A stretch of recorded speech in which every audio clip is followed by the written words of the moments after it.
شروع اللہ کے نام سے جو بڑا مہربان نہایت رحم والا ہے۔ ایک طلب کرنے والے نے عذاب طلب کیا جو نازل ہو کر رہے گا، یعنی کافروں پر، اور کوئی اس کو ٹال نہ سکے گا، اور وہ خدائے صاحب درجات کی طرف سے نازل ہوگا، جس کی طرف روح الامین اور فرشتے چڑھتے ہیں، اور اس روز نازل ہوگا جس کا اندازہ 50,000 برس کا ہوگا۔ تو تم کافروں کی باتوں کو حوصلے کے ساتھ برداشت کرتے رہو، وہ ان لوگوں کی نگاہ میں دور ہے اور ہماری نظر میں قریب۔ جس دن آسمان ایسا ہو جائے گا جیسا پگھلا ہوا تانبا، اور پہاڑ ایسے جیسے دھنکی ہوئی رنگین اون، اور کوئی دوست کسی دوست کا پرساں نہ ہوگا، حالانکہ ایک دوسرے کو سامنے دیکھ رہے ہوں گے۔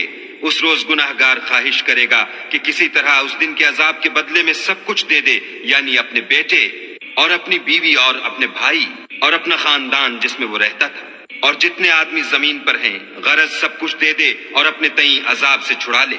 لیکن ایسا ہرگز نہیں ہوگا، وہ بھڑکتی ہوئی آگ ہے، کال ادھیڑ ڈالنے والی۔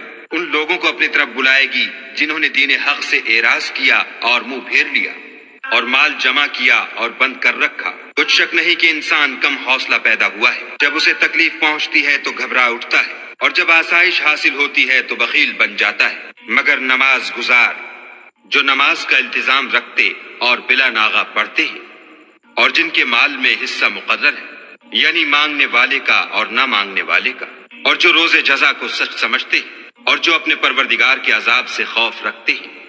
بے شک ان کے پروردگار کا عذاب ہے ہی ایسا کہ اس سے بے خوف نہ ہوا جائے، اور جو اپنی شرمگاہوں کی حفاظت کرتے ہیں، مگر اپنی بیویوں یا لونڈیوں سے کہ ان کے پاس جانے پر انہیں کچھ ملامت نہیں، اور جو لوگ ان کے سوا اور کے خاصگار ہوں وہ حد سے نکل جانے والے ہیں، اور جو اپنی امانتوں اور اقراروں کا پاس کرتے ہیں، اور جو اپنی شہادتوں پر قائم رہتے ہیں، اور جو اپنی نماز کی خبر رکھتے ہیں، یہی لوگ باغ بہشت میں عزت و اکرام سے ہوں گے۔ تو ان کافروں کو کیا ہوا ہے کہ تمہاری طرف دوڑے چلے آتے ہیں، اور دائیں بائیں سے گروہ گروہ ہو کر جمع ہوتے جاتے ہیں؟ کیا ان میں سے ہر شخص یہ توقع رکھتا ہے کہ نعمت کے باغ میں داخل کیا جائے گا؟ ہرگز نہیں، ہم نے ان کو اس چیز سے پیدا کیا ہے جسے وہ جانتے ہیں۔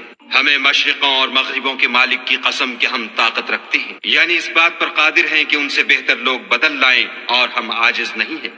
تو اے پیغمبر صلی اللہ علیہ وآلہ وسلم، ان کو باطل میں پڑے رہنے اور کھیل لینے دو، یہاں تک کہ جس دن کا ان سے وعدہ کیا جاتا ہے وہ ان کے سامنے موجود ہو۔